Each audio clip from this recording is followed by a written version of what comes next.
if it wasn't called accounting and it was called intelligence, you'd think so differently of it, and it is intelligence, you know, and I think... You're listening to the Accounting Disruptors podcast powered by the WIS Lab. I'm Paul Peterson, CEO of WIS. This show is about the people transforming accounting, the founders building the technology and discovering what becomes possible with deployed intelligence and automation. Today, we're pulling back the curtain on something that we've been building for a while now. My partner, Matt Barbieri, and I sit down with Nick Buccelli, who is one of our transformational leaders here at WIS. What I love about Nick is that he's a CPA and he has experience running an accounting and a finance department. So he's a source of truth. He's been in your shoes, and now he's seeing on the ground what's real, what's hype, and what co-sourcing actually is. And why, if you're adopting now and you do it right and you experiment a bit, you're gonna have a serious edge. And what I wanna do today is share with you our approach and what Nick has been seeing on the ground, and that you can get a good feel for what he sees from someone who has once been in your shoes. Here we go. All right, so I'm glad that we have this moment together, guys. I'm here with Nick Buccelli.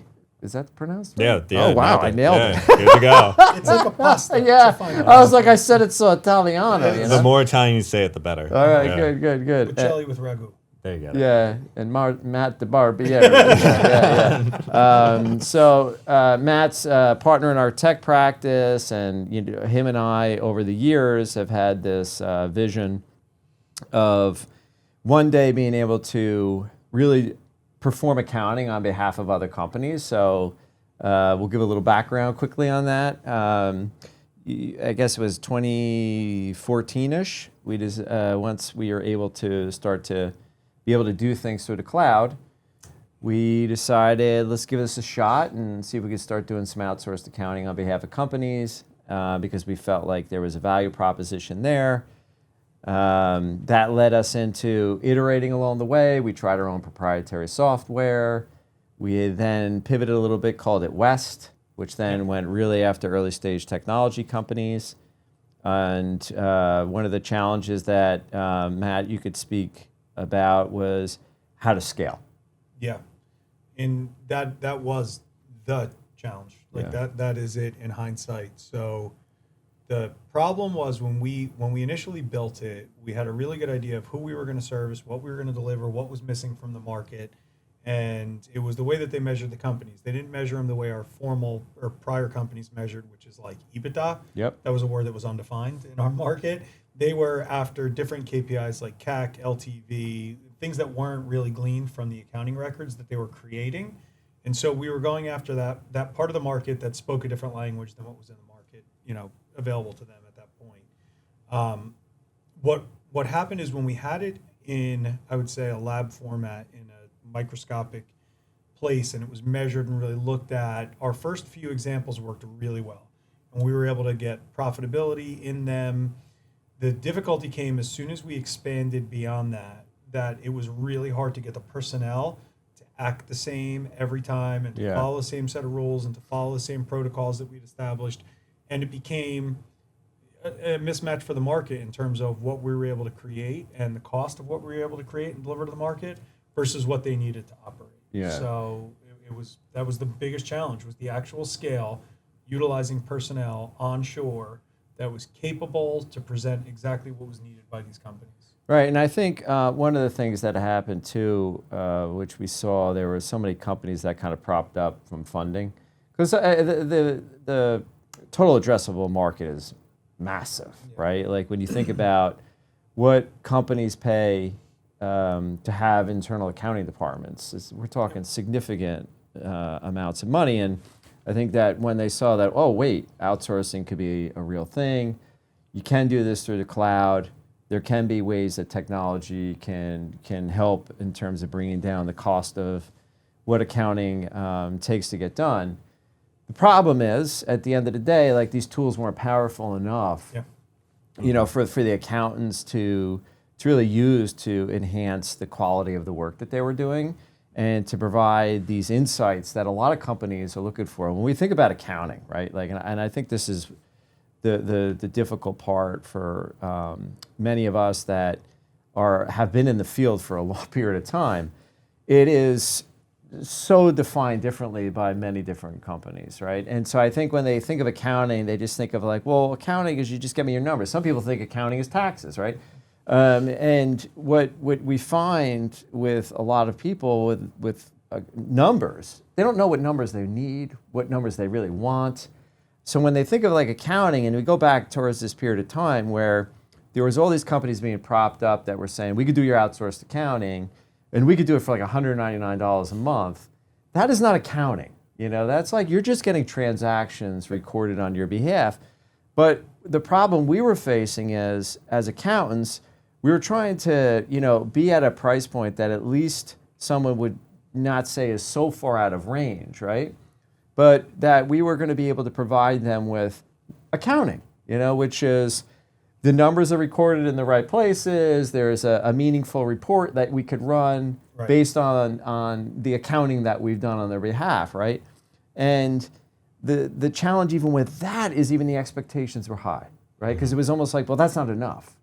Right? You're giving me numbers, but I need more. I need more insights. I need this number. I need what my investors are asking to run all these things. So what we found, which was really difficult, was how do you now have this value proposition where, first of all, you're up against all these competitors, but and we're going to get to sort of unfortunately, the cemetery of all these competitors now. But the real challenge was each company at the end of the day also has a very personal way of how they want their accounting to be, right? So there's the personal insights and all that kind of stuff. And so I think when we, just to kind of give this like perspective from going back when, and this is before we got really lucky and hired Nick here, who's helping us on the transformational side these past few years, which, has been just a lifesaver. We just go back in that period of time, and it was such a challenge to be able to deliver this service that we knew our clients needed, desired, and even when we were engaged, we just never felt like we could provide enough of what they truly needed. Yeah, the biggest thing that I think was misunderstood at that time, and still is widely misunderstood, is that bookkeeping doesn't equal accounting. Correct. Right? Bookkeeping is in buckets, accounting is context. And context is expensive. It is. It's an expensive Still endeavor is. to get into. Sure. And we were in a market trying to discern the difference between bookkeeping and accounting when most accountants themselves probably don't understand it, right? When you think about the vast nature of what accounting means. So where we were in the market made it an impossibility to deliver what they needed at the cost that was required in order to be competitive in the market that was kind of, it's still in flux. But at that point, it was there was so much competitive dollars coming in to companies that were providing these services at the lower level at $299 a month that we needed to compete with.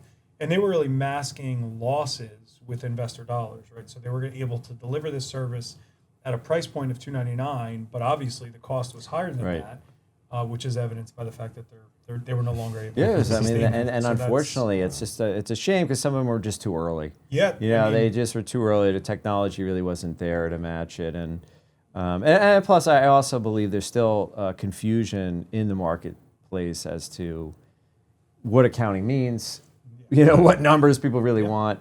So just to kind of, use that now as a perspective to get us from that period of time, and let's say you come on board, right? So if you could just share with us a little bit about what your background was, which is great because the perspective that we were really looking for was someone that lived and breathed this stuff every day from a company's perspective. Yeah, so I'm a CPA, even though I'm doing transformation work now. Started in assurance, moved into FP&A and corporate, and my last role was actually a director of finance and accounting for a small company. And everything you just said just resonates so much with me, is when you're kind of in this role as a director of a small company, you just become the go-all for everything. That's true. You're doing the bookkeeping, you're doing the accounting, you're shopping for healthcare plans. You have the owner on the phone with you every 10 seconds asking you about this. You're trying to figure out go-to-market stuff and pricing and running these models. And it becomes a lot. Yeah. It's crazy. And Yeah. I know people out there, everyone, directors of finance, accounting, CFOs, they're dealing with the same thing. Yep. Yeah, and it's really sad in a way because and that's why I'm really hopeful for this moment that we're in terms of this movement. And Matt has a great kind of terminology, which you could talk about backseat to front seat. Oh my gosh, it drives me nuts because, again, in the differentiation between bookkeeping and accounting, it drives me crazy when people refer to accounting as the back office operation, and it gets lumped in this derogatory tone almost, where the reality is it's a front office function. It is probably the most key function in most business decisions. If it doesn't make financial sense, it doesn't make sense. Generally speaking, there's exceptions to that, of course, but I hate the connotation of the back office operation. Same. And what drives me crazy, if it wasn't called accounting and it was called intelligence, you'd think so differently of it, and it is intelligence. Correct. And I think what is interesting around the movement now, and we'll dig into a little bit about that, is that there are these tools now that you're starting to see. Oh, yeah. Right? And that you were on the ground, like front and center with Basis. Oh, yeah. Right? Big So time. we'll talk about them now. Just give us that perspective of you come in and we're saying to you, hey, Nick, like, make this thing work for us. Like, give us sort of like your first kind of 90 days on the scene and what you're going through, and we could kind of walk from where you were then to now. We have the same naivete as all our clients that are like, just bring us AI. Yeah, exactly. What's the just problem? do it? Like, what's the, yeah. Yeah, so I mean, when I first started, Basis was just, it was really two guys. Matt and Mitch. We were just working with Matt and Mitch directly. Yeah. And I started learning about the system, and like I said, I was in private practice, so I did everything by hand essentially. Like just how most people, even today, are still doing it. Still, right. That and Excel. Right, exactly. God bless Excel, right? Yeah, right. Yeah. So I started learning more about the product. I started working with Matt and Mitch. And really, especially over those first 90 days, I really started to see how the product developed and how the capabilities grew. And I think it was kind of coinciding at this time when there was a lot of AI promise out there. Even with WIS Labs, where we were vetting other technology companies for other items, everyone was promising AI. Yeah. And it just 90% of them had zero, like none. Yep. So being on the ground and actually being to work with people who were developing directly and seeing it firsthand, seeing the technology grow, it's, a year later for me was when we really started implementing it. But a year later for me is I see this path forward where it's what we've been doing for so long is no longer an option. Like there's a future out there for accounting and running a business, and this is the path. Okay. Yeah, big time. Yeah, and so like how did we get to this part now where you think in terms of all the workflows, right? When you think of just like not only our workflows, but when you think about like a company now and all their own workflows, so much has been built around some system of record. Oh yeah. Right. So how do you see that kind of playing now in terms of what you've seen with Basis and the evolution of Basis and how we're now using that to integrate, I would say, with other systems of record? Oh yeah. Well, for me, it's fantastic because with transformation, change management is such a big piece of it. Yep. And Basis, that having the ability to connect to multiple systems of record and pulling all that data together instead of having to have 10 people train on 10 different systems is an enormous benefit. Yep. So it really is that one-stop shop for me where we could say, hey, I could build around Basis and touch multiple clients no matter what system of record you're on. It connects. Right. Okay, yeah, so I was going to ask you too, like what you've seen from the user experience here at WIS, right? From when we first started working with Basis and the first version. What were some of the frustrations that they had that you had to overcome, or it's was it just the change in terms of different workflows? Was it the change in terms of being able to let go of some of the past behaviors? Like, what did you find were like the most significant challenges?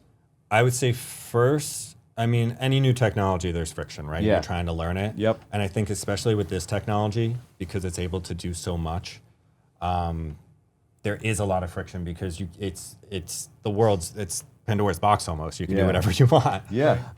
So getting over that hump initially was a little tough, but then once people start to use it, they start to experience it, they start to see what it could do for them. I think that mindset really opens up, and now we're at the point where before it was how does this technology, help us complete our workflows? Yeah. And now it's more of a, hey, how do we update our workflows to meet the technology? Because it keeps changing and it keeps doing more. Yeah. big time. And what are some of the instances lately that we've had to do that? And where do you see specifically, I think, where there's still a gap where you're thinking, okay, it does X, Y, or Z really well, and maybe define what you think it does best. And then what do you think still the gap to be filled is? The enhancement to quality is definitely the biggest piece for me, and I think that was initially the system. You could see it right away. Yeah. Just because, I mean, humans can only see so much. Yep. And most people, you're closing books in a set period of time. Yeah. So the system, I mean, it's constantly looking at the data, analyzing the data, bringing you alerts. Yeah, it's smarter. Exactly. It's smarter, and not that it works harder, but it's inhuman. Yeah, it's just is, going. right. There's no distractions. There's no Right. TikToks. There's no, yeah.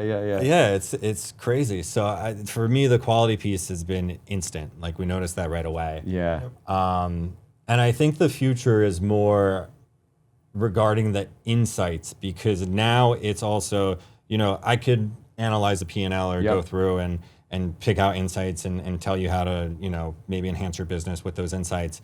But now I instantly have those insights, and that really allows us as professionals and experts to go in and say, okay, I have the data already. I have it. Yeah. Now I could really tell you, okay, this is the guidance you need from an expert. I got you. Yeah. Yeah, and I think that's such an underestimated and an underappreciated piece of, I think, a lot of people when they think of AI, they think of accounting, they're still in this mode of that, it's just going to make it, you're just going to make it easier, and you don't, need as much time anymore and all this kind of stuff, like efficiency. I think when people think of AI, they think of accounting, they immediately just think of, what do you need an accountant for anymore? Yep. Like you meet somebody at a party and they're gonna say that to you guys. Yeah. What's your response? Because I hear that all the time. Oh, the accountants are gonna go away.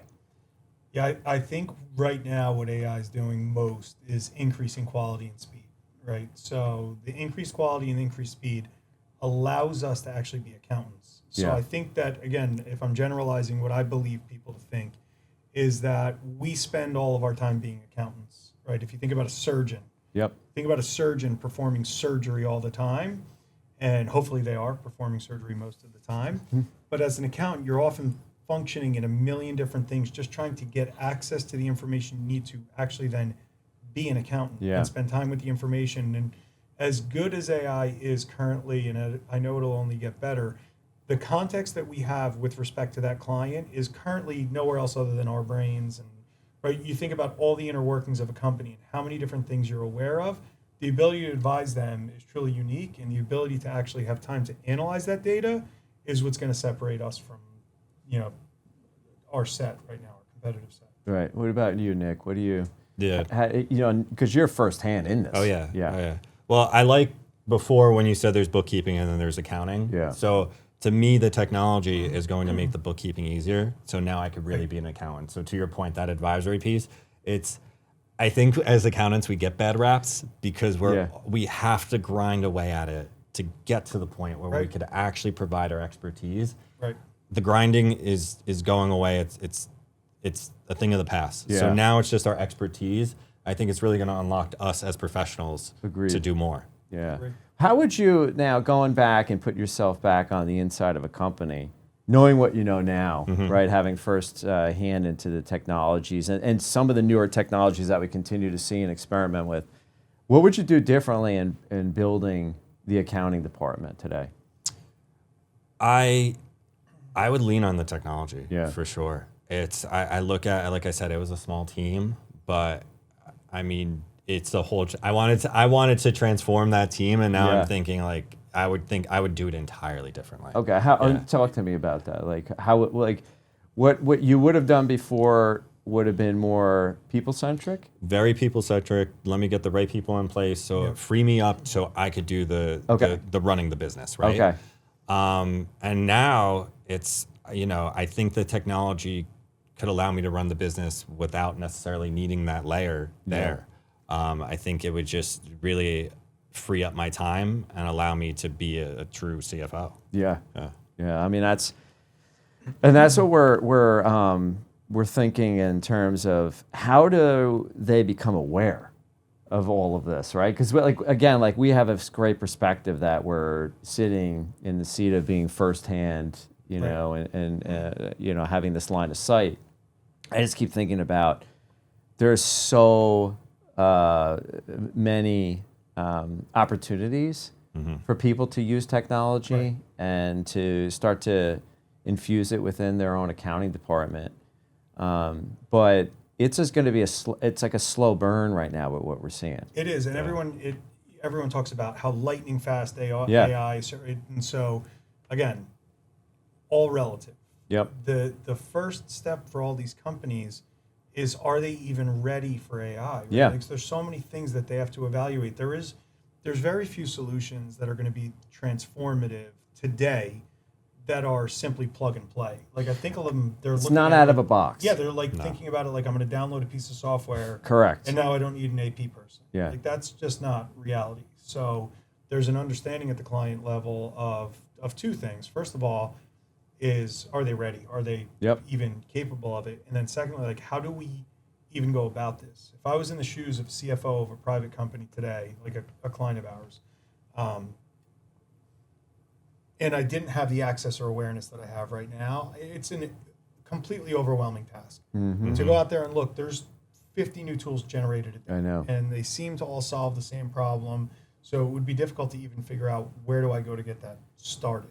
And how would you advise them, Nick? Let's say, like, in that scenario, Matt's getting this call from one of his clients and saying, it's like, bring me AI. What would because you see this, you're living and breathing it. What do they have to start with? I would say, well, first of all, start with us for sure. Because of course. Because we've been down that road. Absolutely, yes. We've been down that road. Use Wiz. Yeah, we've been down that road. It was a long slog. I mean, I evaluated a lot of those technologies myself, and I would say even the most fundamental things, if you understand your processes, understand the data, that's the foundation, right? Yeah. If you could understand those, then you could start to think about where you layer in that technology, where it could be helpful. It has limitations now. It can't do everything. So once you identify the opportunities, then it's a matter of, are the tools out there? Are they the right tools? And can I actually use them? Right.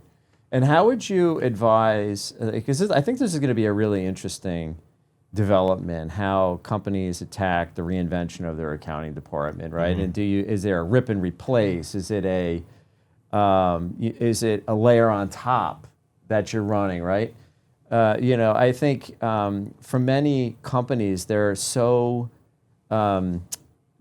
of record, they're so dependent on that, right? That they have multiple nuances now based on having to build bridges across the organization because of the limitations that the system of record has, right? Like it could never solve everything, right? And so, we keep thinking and in the perspective of, how do you approach that if you're a company? Or do you go after some of these AI native tools, because it's a lot easier to start from scratch. For sure, yeah. And it's a lot harder to unplug, right? Like, what do you think about that? My first approach is, I look for the pieces that sit on top, like you said, basis, because those would just be plug and play, hopefully. Obviously, there's more to it than that. But that would be the easiest. But sometimes the AI native ERP is the right way to go based on your needs. So, as you said, it's a task to evaluate all this and figure it out. And we see the pros and cons of both. Obviously, we work with Rilla too, and Yep. that's been a fantastic system. Yep. And we have clients who are very happy with that. And then we also have Basis on the other end that we've used internally and have worked well for that. So, I mean, we've seen both flourish and both work. So it's really doing an evaluation of what your needs are and where you're at. I think that, and I love that answer too. Just I think because what we want our clients to understand is that it's not going to be out of a box, No. right? So Right. we definitely, and it's not going to be bring me AI, right? but there are smart ways to do this, and it's foundational. I mean, I think you nailed it before. It's just like your information is only going to be as good as the data is, and so like understanding where your data lies and how you're communicating with the data. But the good news is because of developments like Basis, where you do have an application layer now, at least it gives you the ability to start to, in a natural language, communicate with these systems. Right. Right. Which before was very difficult. You have to write programs and scripts and everything else, and we want to get to a world where it's like you just telling it to run me this, and I want to see a comparison this way, and being able to in the English language ask this to provide you with what you want. Right. Right. I was wondering about your role in-house, because what we've started to do lately is more co-sourcing, which for us is somewhat new, where we're like taking over certain aspects of the accountant role in-house at companies, which again, we, as a traditional audit and tax firm, that wasn't something that was really even like a market. Like prior to this, it was outsourcing, like, Do it all or nothing. yeah, we're going to be, and so with co-sourcing, again, being newer for us, how would you have evaluated it in your previous role? And how do you think about it now in terms of like what's the capability? What would hold you back from, actually, I don't want to feed you. I want to hear your. So in my previous role, I'd probably just look at it and say, almost thinking of it as fractional. I'm hiring Yep. labor. Yeah. Yep. But now that I'm on the inside and I see everything, the capabilities we have, the technology we have, the expertise we have, it's almost like I'm buying a product, right? Right. I'm buying a package that is enhancing everything I do and making it better, as opposed to just hiring someone to match invoices and do all that. So it's definitely a mindset shift, because I've seen the capabilities we have, and it's more than just sending someone over there to do a job. Yeah. It's amazing that when you define it right as intelligence, the value of it immediately shifts higher. Yeah. And that's truly what it is and what we're after. So it's interesting when I think about it for the internal role. I feel like prior to this, without a real co-sourcing environment, every hire that was made by these companies is made in 2,000-hour increments. I'm either hiring a new biller, Right. or I'm not. That's right. And when you do, it's a 2,000-hour commitment. And there, of course, there's part-time and other stuff, but typically for high-level individuals, they're usually not looking for a part-time job. Correct. So I think unlocking that and coupling it with the tools is a really compelling kind of place to be right now. So I'm interested in your take on how you think that's going to impact the market, because as we roll this out, it's new for all CFOs. I talked to a few CFOs this week who the quote literally was, is that a cute way to say outsourcing? And I was like, no, that it has, no. Yeah. So there's an education component here too of For what sure. it exactly is. For sure, and it's as you said, it's the intelligence we're bringing to it is a product in itself, and once the market realizes that value, I think it's going to be a no-brainer, because it's no more of just, hey, I need someone to do my AP. It's no, I have an engineered product that fits my larger workflow, and it is a superior product than just having someone in there just handing papers around. Yeah. And that's what's exciting. I mean, I think finally we're going to be able to move into this back seat to front seat.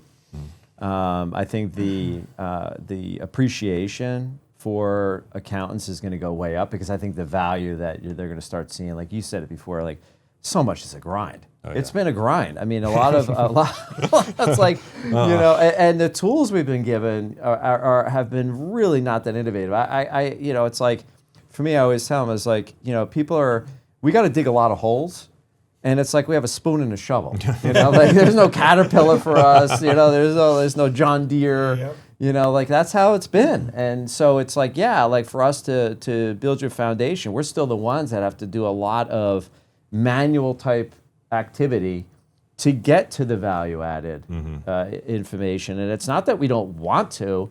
And even the frustration that we feel for our controllers and CFOs that have been operating really at a disadvantage. And so the expectation has been increasing as people keep talking about like 0-day close and I need the dashboard and I need all these insights and KPIs and all this. And it's, as you know, been really difficult to get to because it's just, all it is it's like you're adding just more jobs to our already, I would say, burdened accounting department. Right. You know? Right. So I'm hopeful. I think just to kind of like conclude here is when you think of the next year, right, and you know, here we are, and you have 9 or so months to go, right?